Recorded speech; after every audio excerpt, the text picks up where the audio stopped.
We learned yesterday a very unusual concept. The concept of use your imagination in creating halachic realities. It's really... Very nice statement. Thank you. That's why there's so many arguments. Yeah. I was thinking about Willy Wonka when I was learning this Gemara, but because he has that song about, Gene Wilder, use your mat, whatever. Anyway, so... Should we re-roll this again? Anyway, so the whole idea that we learned yesterday from Rabbi Yirmiyah was that even when the food is above 10 tfachim, and you want to create shvisa, you want to create your domain below 10 tfachim, he says it'll work. Why? Because it's in a basket.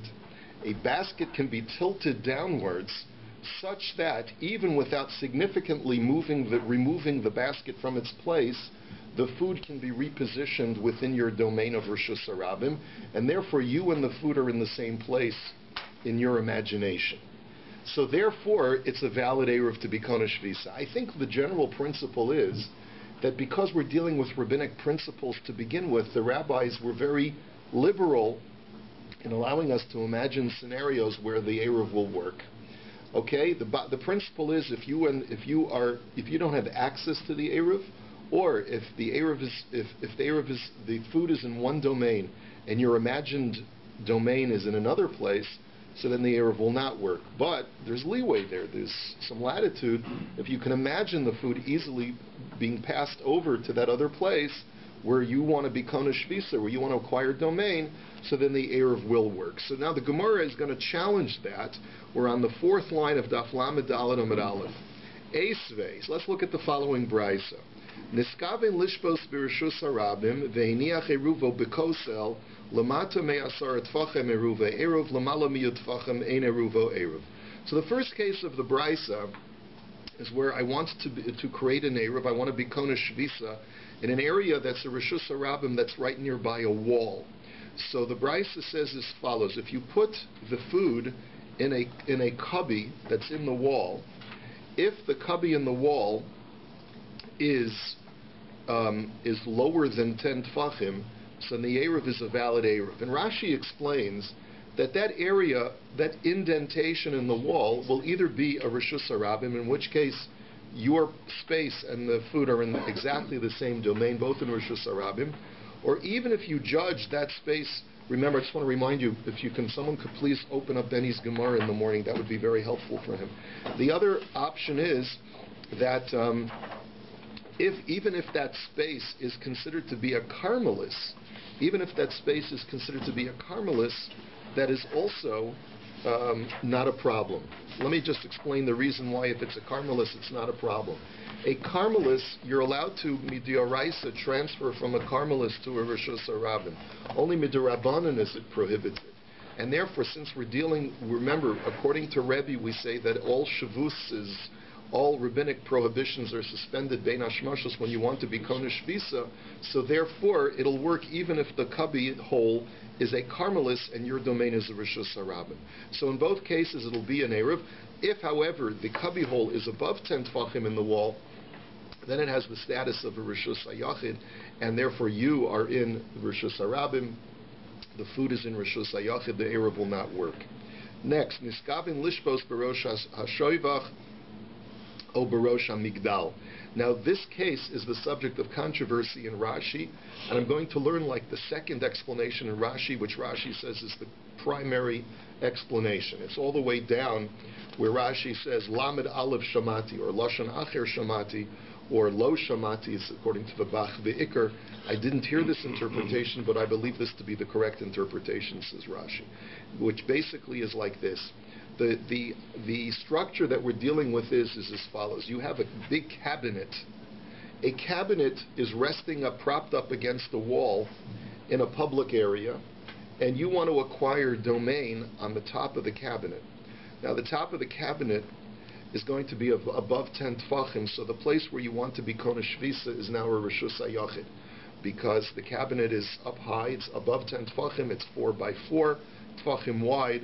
So Lamaila miyud tfachim eruva eruv, lamata miyud tfachim en eruva eruv. And basically you deposit the food parcel in a cubby hole in the wall that is right next to where the cabinet is propped up.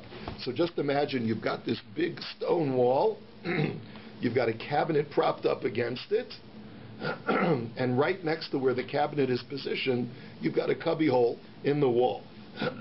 If the cubby hole is higher than 10 tfachim, so therefore both with the place where you want to be kona shvisa and the cubby hole are in reshus hayachid.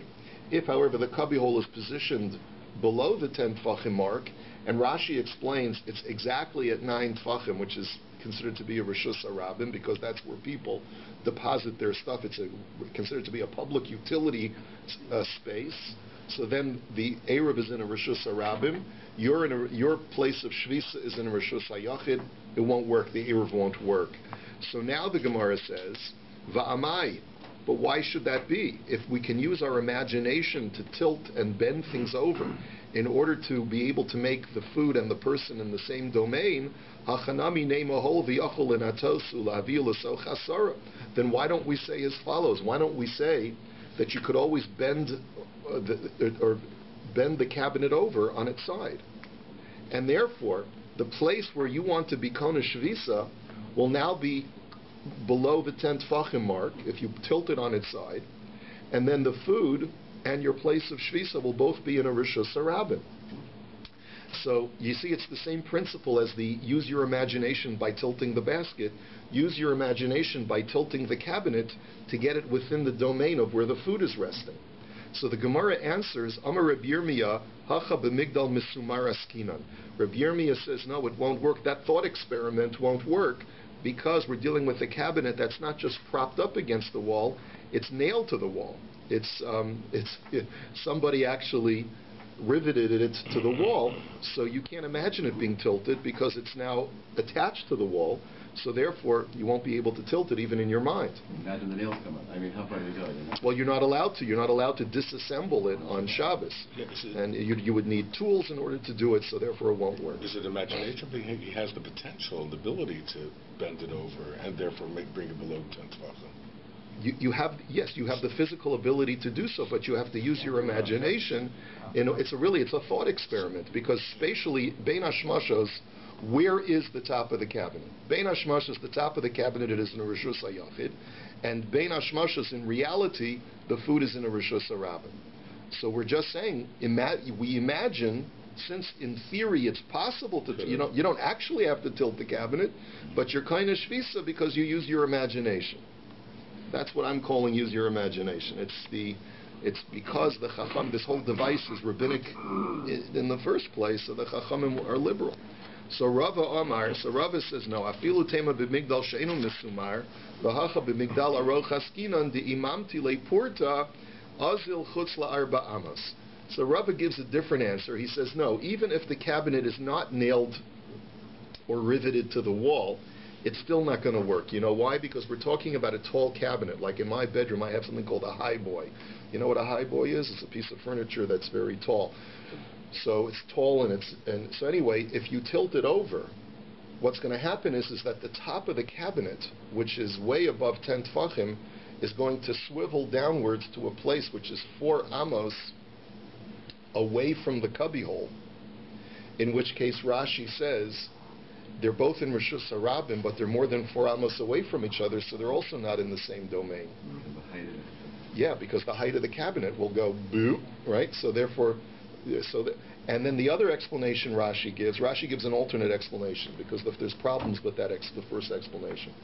The second explanation that Rashi gives is that if, by using your imagination, the imagined new place where you want the tilted cabinet to now reposition itself is 4 amos away from your original place where you want to be kona shvisa, then the imagination experiment will not work. The only time that the thought experiment works to enable you to be in the same domain as the food is if the repositioning is within 4 amos of where in reality it is. But if it moves so far that it's 4 amos away, that it's outside of because remember, 4 amos is that radius of personal space that you create wherever you are, wherever you're kona shvisa. If it's already outside of that for Amma radius, then the thought experiment won't work anymore. There's a limit to how far you can imagine. So now the Gemara says, so heichi dami. So now the Gemara asks another bizarre question. Without tilting the cabinet over, perhaps, says the Gemara, we have another solution, because ida ika kavasa umasna, laise bekavasa umasna. Because sometimes a cabinet has drawers, or sometimes it has apertures in the cabinet, where if you wanted to be kona shvisa on the top of the cabinet, you could reach in from the top and then through the cabinet and through the side or through the front of the cabinet, and then be tethered in some way to the food. Let me just explain this is the way Rashi explains it. If I am tethered, I'm sitting in Rishus HaYachid, and I have a rope that is tethered to an object that's in Rishus HaRabim.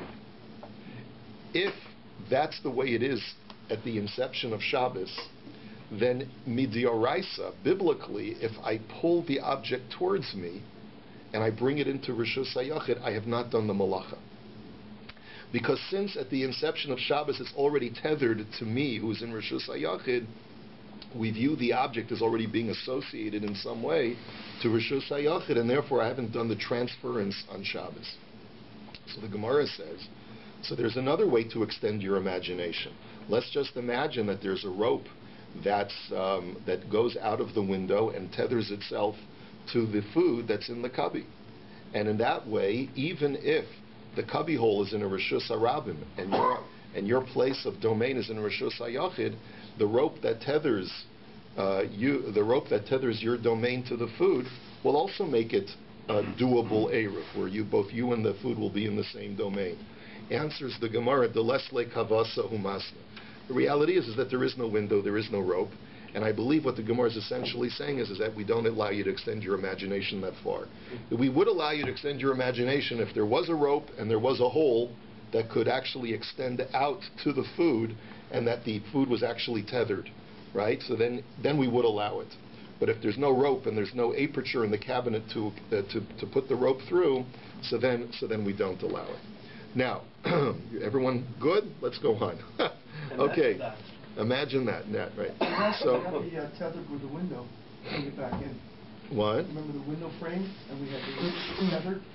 Yeah. Well, that was a different case. That was a case of bona. That was an issue of bona. The concept was tethered. Yeah. Right. Now, nisano bebora filo omok meya ama v'chulei. So the first case of our Mishnah was where the object is above 10 tfachim and I want to be kona shvisa below 10 tfachim. We said that won't work because the object is in Rishus HaYachid and I'm in Rishus HaRabim. Here's the opposite case where the object is in a pit. So the Mishnah had said that even if it's 100 amas deep, I can still be kona shvisa. So now we have to clarify why that works, because high board dekoi heicha. Where is the mouth of the pit? If the mouth of the pit is in a Rishus HaYachid, and I want to be kona shvisa at the entrance to the pit, and the food is down below, so pshita Rishus HaYachid ola ad l'rakia v'chi hechid esal kol elach anami denachta l'tochas.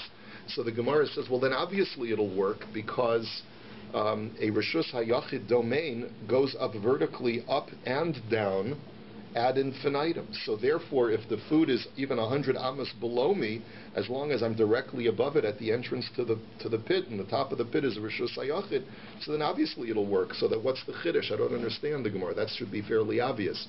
Ve'ela dekoi b'Rishus HaRabim d'niskavin l'shposecha. So but rather if you say that the pit is situated in a Rishus HaRabim, so then you're going to have problems, because remember, the outside of the pit is Rishus HaRabim, inside the pit is Rishus HaYachid. So where was your intention to be kona shvisa?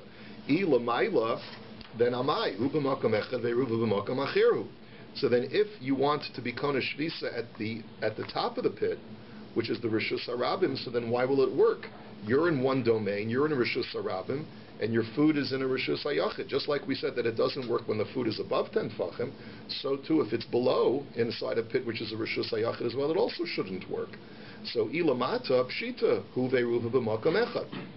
And if you're going to tell me that you want to be kona shvisa inside the pit, well then obviously it'll work because both you and the food are in the same domain. So again, the Gemara is really questioning what's the purpose of the case of the boar, because no matter how you look at it, you're not providing me, it doesn't seem like you're providing me with any new information. So the Gemara says, Lo tzricha dekoi bekarmelis v'niskaben lishbos l'mayla. Answers the Gemara that we're talking about a case where the outside of the pit is a carmelis. Remember, it's only rabbinically prohibited to transfer from a carmelis to Rishus Harabim or to a Rishus HaYachid, and therefore, v'Rebbe hi Omer kol davar shemishum shvus lo goes v'alav ben hashmashos. Since it's only rabbinically prohibited to transfer from a Rishus HaYachid to a carmelis, therefore, according to Rebbe, since the time when your Kohen Shvisa is ben hashmashos, at the inception of Shabbos, there's no rabbinic prohibitions in effect at that time, and therefore it's considered to be that the food is accessible to you, and that's the chiddush of the Mishnah, that even when you're in a carmelis and the food is in a Rishus HaYachid, the Eruv will work. Let's go weiter. Okay, Mishnah. Nisano berosh hakana o berosh hakundus. If you put the food on top of a stick or on top of a pole, bisman shuhu talush v'na'utz, when the stick or the pole is not growing from the ground, but rather is a detached stick that you just plunked into the ground, so then afilu gavoa kuf ama hareza eruv. Then even if it's 100 amas high, it's still a valid eruv. Now, if you recall, we had addressed this case last time. The only time when you're above 10 tfachim that is considered to be a rishus hayachid is if the thing that it's resting on is 4 by 4 tfachim. If it's narrower than 4 by 4 tfachim but higher than 10 tfachim, we call that a makom petur, and therefore it is considered to be accessible because you're allowed to transfer from a rishus harabim to a makom petur and vice versa. Okay? So therefore, the Gemara is now going to have to analyze one thing that still is outstanding, which is, why does the Mishnah Dafka discuss a case of a stick that you stuck into the ground? So Rami le Rav Ada bar Masna l'Rava, tolish v'no it's im, lo tolish v'no it's low. So it seems like the Mishnah is not allowing us to use something that's growing from the ground. It only allows us to place the food on something that is not growing from the ground, but is just stuck in the ground. So money Rabbanon hi da Amri kol davar shu mishum shvus goes of ben hashmashas. This seems to go like the Rabbanon and not like Rebbe, because according to the Rabbanon, you're not allowed to utilize a tree on Shabbos. Remember, we said that on Shabbos, you're not allowed to be mishtamish be'ilon. You're not allowed to utilize a tree as a utility space. The reason then, the question then was, well, then why in the previous Mishnah did we say that if the Eruv is resting on a tree, as long as it's in the same domain as you are, it's okay. You're not allowed to access the food because it's in a prohibited spot. The answer is because it's only rabbinically prohibited, and we go like Rebbe, who says that bein hashmashos, you don't have to contend with rabbinic prohibitions. So the Gemara now is asking, well, then this Mishnah contradicts that, because this Mishnah does not allow you to use a tree. It only allows you to use a pole that's not growing from the ground. So this seems to go like the Rabbanan and not like Rebbe. It's contradicting the previous Mishnah. V'ha'amart Reisha Rebbe, v'ha'amart Reisha Rebbe. So you told me that the Reisha goes like Rebbe, and now you're saying now that this Mishnah goes like the Rabbanan. So Reisha Rebbe, the Sefer Rabbanan, question mark, exclamation point. So how can it be? How can it be that one Mishnah goes like Rebbe and this Mishnah goes like the Chachamim? So Amar Lei, Kvar Rami Lei, Rami Bar Chama L'Reb Chizda. So he answered him back, he says, you're not the first person to raise this contradiction. That Rami Bar Chama already asked this question to Reb Chizda. V'shani Lei Reisha Rebbe v'Sefer Rabbanan. And he answered him in a contrived way, and he said, Taka, you're right. The only way to make any sense of this is to say that the previous Mishnah goes like Rebbe, who allows you to use a tree, bein hashmashos, and this Mishnah goes like the Chachamim, who do not allow you to use a tree, a growing tree, bein hashmashos, and that's why it can only be a stick or a pole. So Ravina Omar, Kula Rebbe, the Seifa Gzeira Shema Yiktom. Ravina gives a very creative answer. He says, no, you could even say that this Mishnah goes according to Rebbe as well. Because even though Rebbe says that there's no rabbinic the rabbinic prohibition of using a tree is not in effect bein hashmashos, that's only when the rabbinic prohibition does not it's talking about a tree where there's no strong likelihood that you're going to end up doing a malacha. So the rabbi said, why did the rabbis tell me not to use trees on Shabbos? They said you may climb up the tree, you may break off a branch, so they said across the board you're not allowed to use anything that's growing from the ground as a utility space, right? And that's true even if there's no likelihood at all that you're going to end up doing a malacha of breaking off a branch. But Rebbe will agree, and Rebbe said that prohibition is not in effect bein hashmashos. But Rebbe will agree that when there's a strong likelihood that you're going to end up breaking off a branch or doing some kind of malacha deoraisa by breaking something off the tree, so then even Rebbe will agree that that's in effect bein hashmashos. Here we're talking about a stick which is very narrow. The comparable counterpart to that, if something growing from the ground is not a tree, but rather a beanstalk. Just imagine a very narrow beanstalk growing from the ground.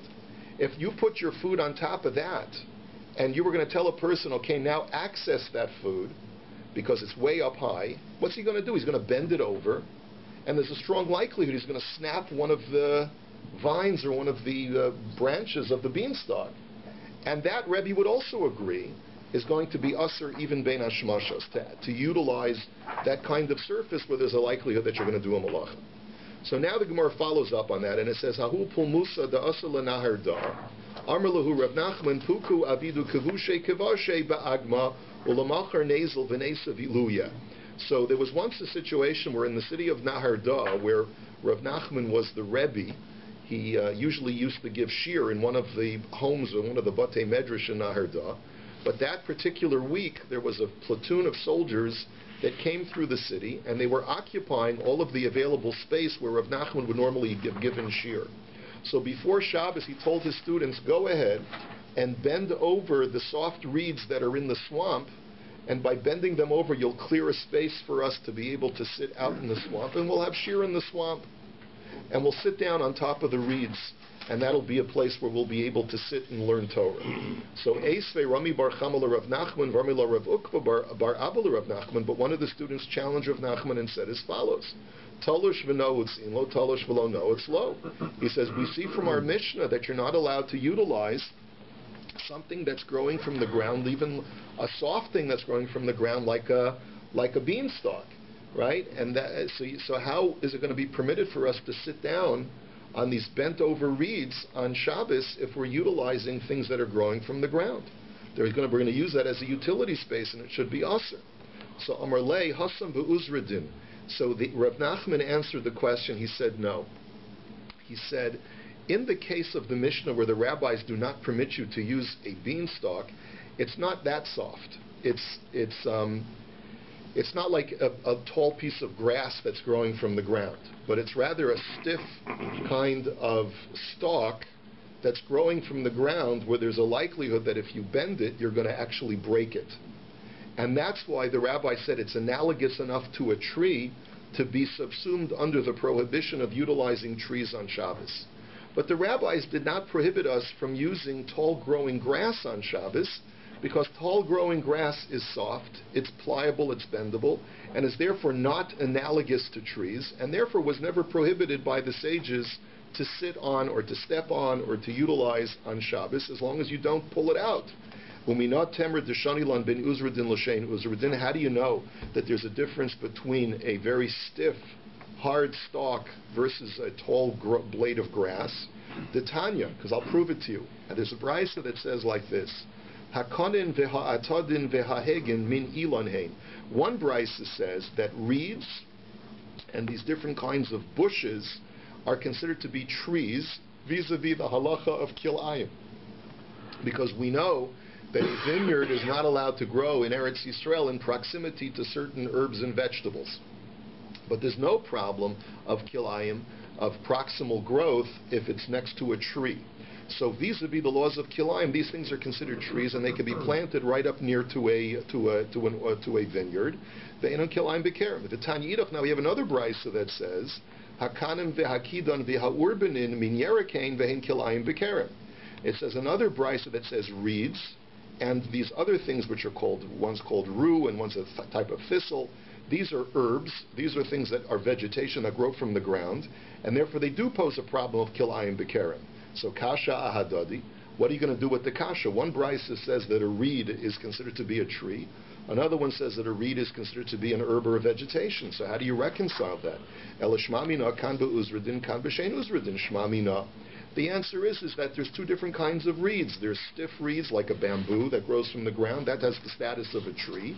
And therefore, for both kilayim and for Shabbos, It'll have the status of a tree for Shabbos. You won't be able to utilize it because it's analogous to a tree. But there are soft reeds that like grow in the bulrushes or whatever, in the swamp.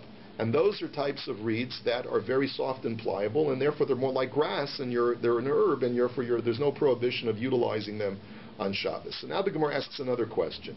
The kida min yereku?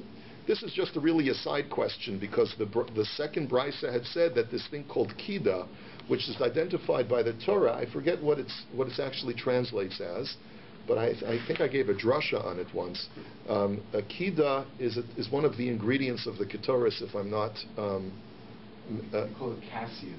Right, it's what it is. Right, it's right. The kida. It's one of the ingredients of the ketoris. It's cassia or acacia. I'm not sure what it is. In any event, you mean to tell me that you consider that an herb?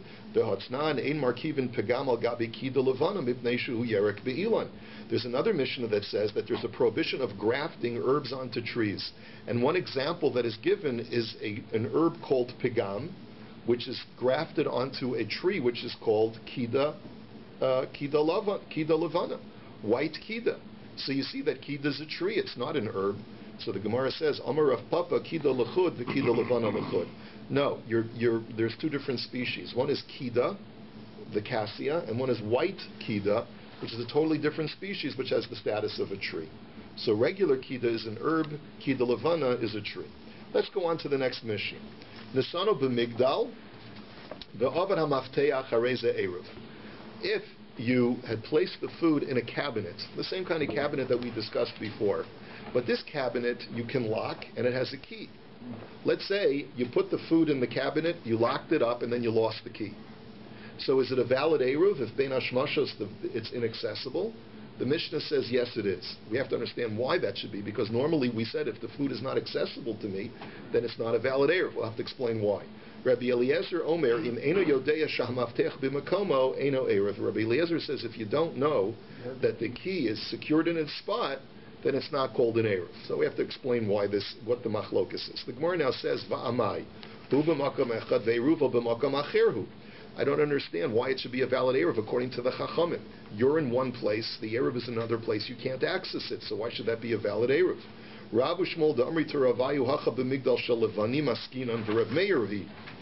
The answer is that this is not a wooden cabinet like we had originally imagined, but rather it is a brick cabinet. It's a cabinet made of bricks, and as we'll see in just a second, it's very easy to dismantle, like a Lego cabinet. Just imagine like a Lego brick cabinet, okay? So, and it goes like Reb Meir, da Omar poches lechatchila v'notel. And according to Reb Meir, you're allowed to even dismantle such a thing lechatchila on Shabbos or Yontif, and to access the contents. Ditznan, as the Mishnah says, Bayis shamil ehu peros sasum v'nifchas notel mimakam hapechas. That if you have a house that is filled with produce, but right now the house is inaccessible because it's completely sealed off, so nevertheless, there's no problem of muktzah if for some reason a breach would spontaneously form in one of the walls of the house, you'd be allowed to access the produce.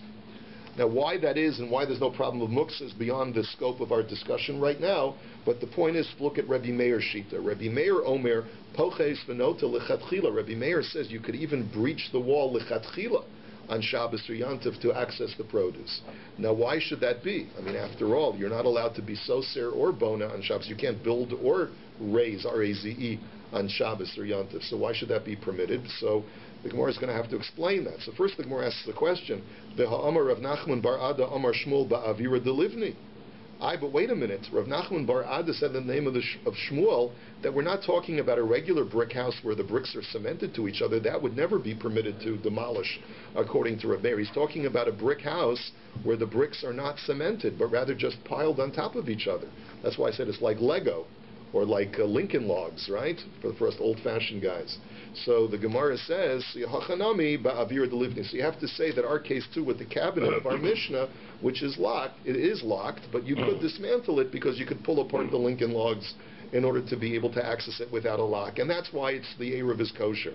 Frak the Gemara of the Ha'amar Rebbe Zera b'Yom Tov Amar of Alo b'Shabbos. But wait a minute, says the Gemara. But Rebbe Zera had clarified that Mishnah over there, which allows you to breach in order to be able to access the food, was only permitted on Yontif, where there's a greater permissibility of Ochel Nefesh, of doing things on Yontif for food. But on Shabbos, Reb Meir agrees that you're not allowed to do this. So how can you reconcile that with our Mishnah? So the Gemara says, Hachanami b'Yom Tov. You have to say our Mishnah is talking about only Yom Tov. It's not talking about Shabbos. In Hachinami, which is a very big doichak, it's a very contrived thing, because what is it doing in the middle of the Mishnayos talking about Shabbos without qualification? So the Gemara says, Ihachi hainu dekatani Allah, but wait a minute, there's a brisa that elaborates on our mission. The Brisa says that Rabbi Eliezer Omer in Be'ir Avad Eruvo Eruv, in Basade Avad Ein Eruvo Eruv. That Rabbi Eliezer, which is Rashi, suggests that this may be the same Rabbi Eliezer as our Mishnah. When Rabbi Eliezer says that if you don't know where the key is, it's not a good Eruv, he qualifies that in the Brisa. That's only if the key is out in the field. That's what it means that you don't know where the key is. Meaning the key is lost out somewhere out in the field. And even if you were to find the key, you would have to go through a Rishus Harabim in order to be able to get the key to the cabinet. That's why Rabbi Eliezer says the key is, since the key cannot be brought to the cabinet to unlock it, then it's not a valid Eruv. But let's say the key is somewhere in the city. If it's in the city limits, and the Eruv is within the city limits, and therefore it's only a Carmelis, so then, since we're dealing with Bein Hashmashos, and it's only a rabbinic prohibition to transfer from one part of the city to the other, so then it is considered to be accessible. The key can be brought to the cabinet, and therefore the Eruv is considered to be, in our imaginary scenario, you could unlock the cabinet, and therefore the Eruv is a valid Eruv. So the Gemara says, but wait a minute, V'i b'Yom Tov mali ir mali sadeh.